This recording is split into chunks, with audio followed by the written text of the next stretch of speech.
Bom dia, nono ano, tudo bem?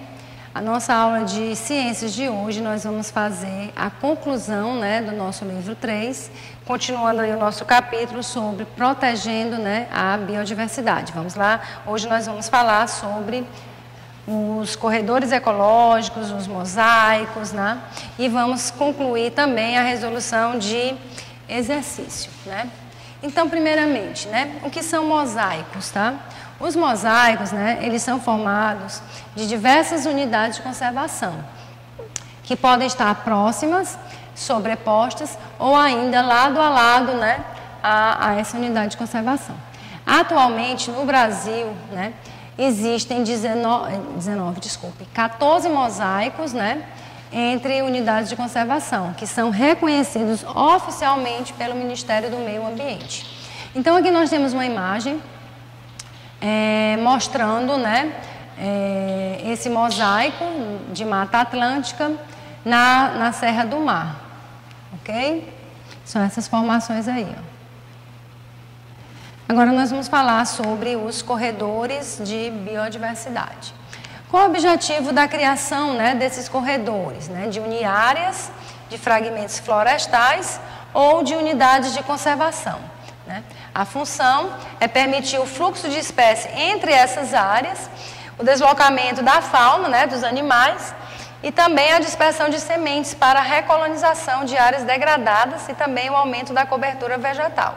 Então, existem vários tipos, de corredores ecológicos. Aqui no Brasil nós temos 6 corredores ecológicos, que são esses que estão listados, O corredor Capivara Confusões, o corredor ecológico da Caatinga, o corredor ecológico Santa Maria, corredor ecológico Chapecó, o do Timbó e o da quarta colônia, Aqui nós temos duas imagens mostrando corredores ecológicos, Nessa imagem aqui da esquerda, nós temos aqui um corredor ecológico, Aqui a gente tem uma rodovia e aqui nós temos vegetação de um lado e de outro. Então, aqui por cima, foi feito esse corredor para permitir o trânsito de espécies, que vão interligar essas duas regiões aí da mata, Aqui também nós temos corredores ecológicos, um corredor aquático, ele pode ser em terra firme ou pode ser aquático, que permite,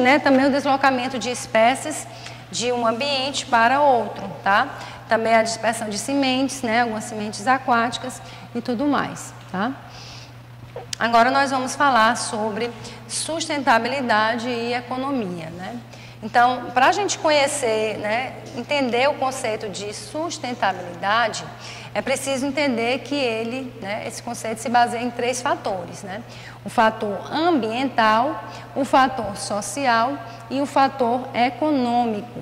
Então, a palavra sustentabilidade significa o quê? Utilizar os recursos naturais de forma a suprir as necessidades do homem, sem afetar o provimento desses recursos para as próximas gerações e para a própria biodiversidade. Então, por que agir de forma sustentável? Então, buscar uma política sustentável e evitar o menor consumo possível desses recursos naturais não acabam com todos os impactos que são gerados no ambiente. Então, é necessário adotar algumas medidas sustentáveis, que ajudam a tornar os impactos cada vez menores, sendo importante para garantir a qualidade de vida, para todos. Então, a palavra preservar, conservar e respeitar os ambientes naturais são questões não só de consciência, mas também de sobrevivência da nossa espécie.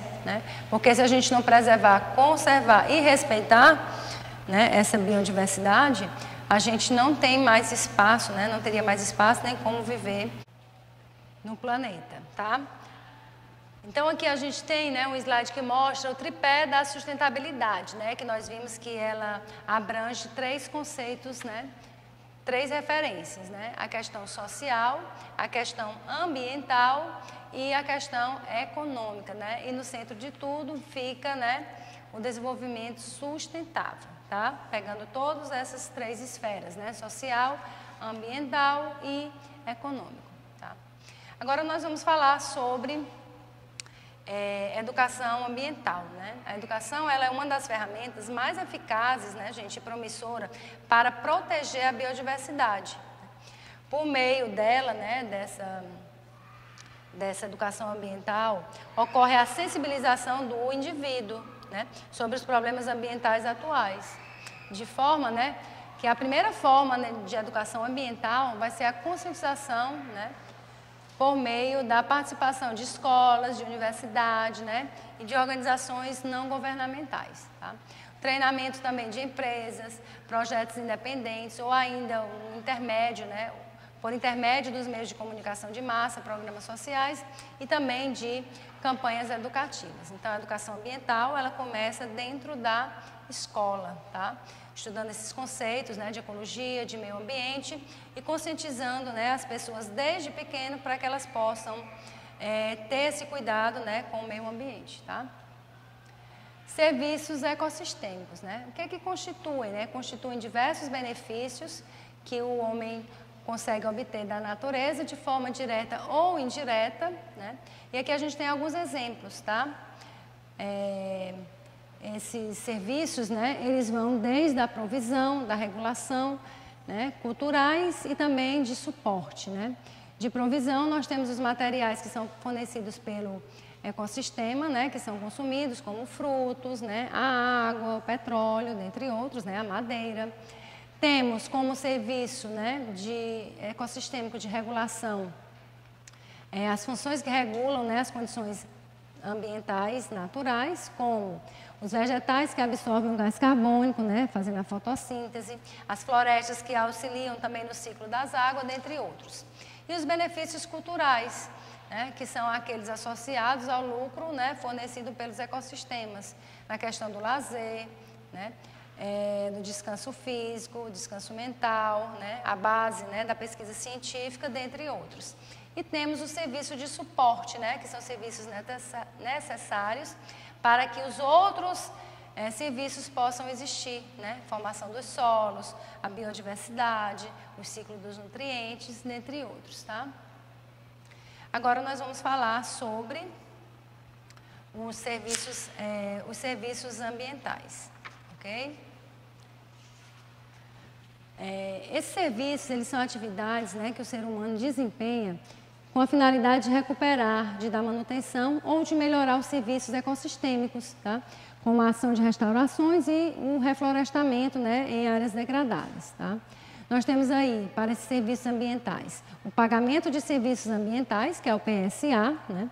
Ele é um instrumento que serve como forma de remunerar, né, para o prestador de serviços ambientais. Essa remuneração, gente, ela vai ser paga por quem recebe o benefício, né, pelo serviço ecossistêmico. Ele é um modelo que ainda está em desenvolvimento aqui no Brasil, tá? Ele está nessa época realmente no desenvolvimento. Esse sistema, né, que a gente chama de sistema de aluguel, tá? Que, como por exemplo, aí no livro de vocês, ele mostra, né, se você imaginar duas propriedades. A propriedade A, ela tem a sua área plantada, tá? Toda a sua área plantada, enquanto a propriedade B tem uma área de vegetação conservada maior do que o que a lei exige.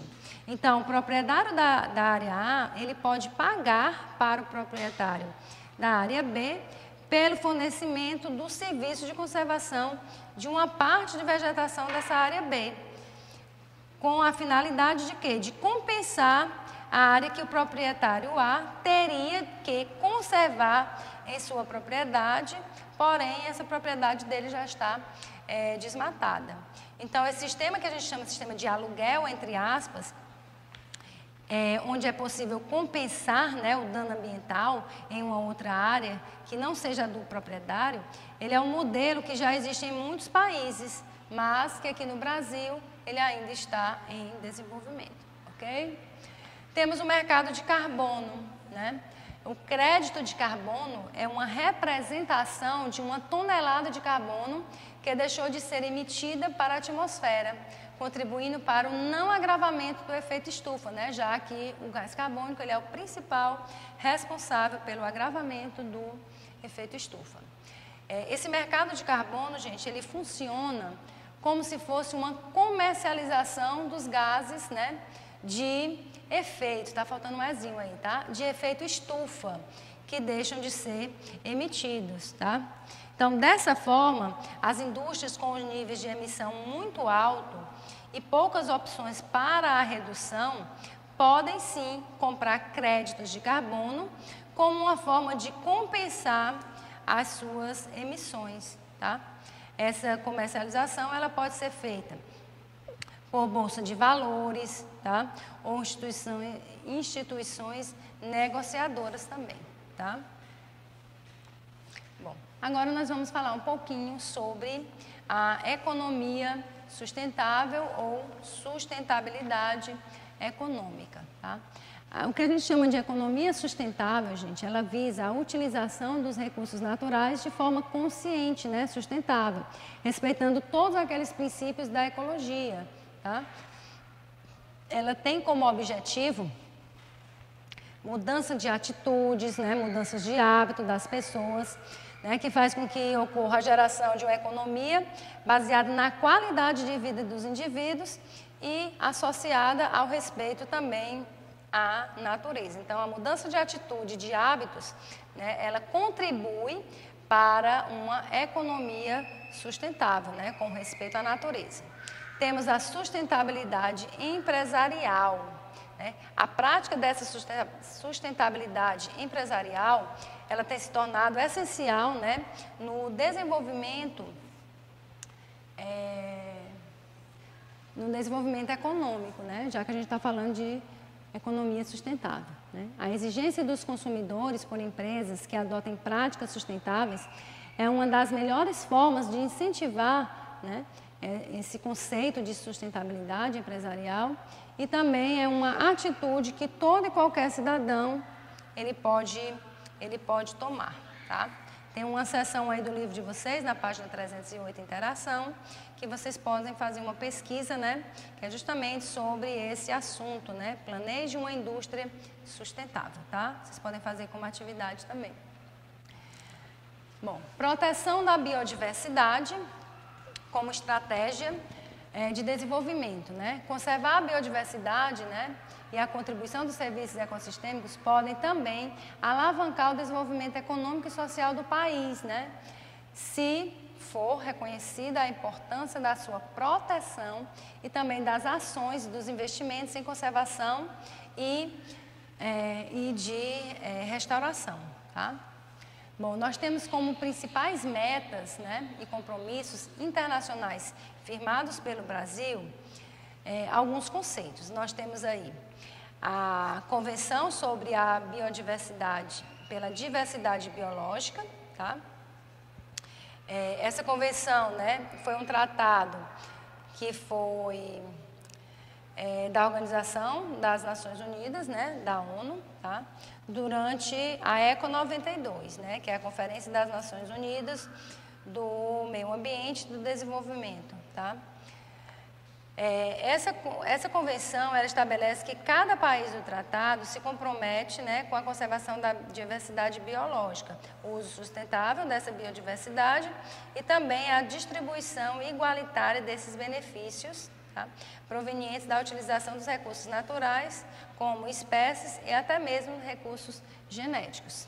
Temos o desafio do BOM, tá, que é um acordo global cujo objetivo é a restauração no mundo todo de 150 milhões de hectares até 2020 e 350 milhões de hectares até 2030.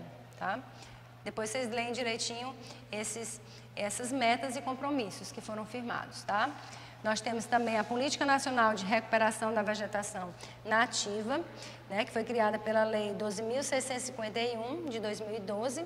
Ela implementa, né, o PROVEG, que é o Plano Nacional de Recuperação de Vegetação Nativa, que tem como objetivo ampliar as políticas públicas, investimentos financeiros, práticas agropecuárias adequadas, bem como as ações que possibilitam também a recuperação dessa vegetação natural, pelo menos 12 milhões de hectares até 2030. Temos a iniciativa 20 por 20, que é um esforço, né, para restaurar 20 milhões de hectares de áreas produtivas na América Latina e no Caribe até 2020. Né? Temos também o Acordo de Paris, que foi criado durante a Convenção das Partes, na COP21 em Paris, no ano de 2015. O Acordo de Paris, gente, ele é um compromisso internacional entre 195 países, tá? Com o objetivo de quê? De minimizar as consequências do aquecimento global, reduzindo as emissões dos gases estufas, né, no contexto de desenvolvimento sustentável. E temos a meta, né, de Aichi, tá? Que são um dos resultados da 10ª Conferência das Partes da CDB, realizada em 2010 por meio da adoção do Plano Estratégico de Biodiversidade para o período de 2011 até 2020, ok? Então, esses são as metas, né, e as propostas, os compromissos, tá, que foram estabelecidos. Agora, nós vamos fazer a correção, né, vamos resolver, na verdade, essa atividade aqui em sala, da página 311, ok? Temos aí a primeira questão. Um hábito que aumenta significativamente a pegada ecológica de uma pessoa é a troca frequente de aparelhos celulares, tá? Ok? Que aumenta, né? Segunda questão.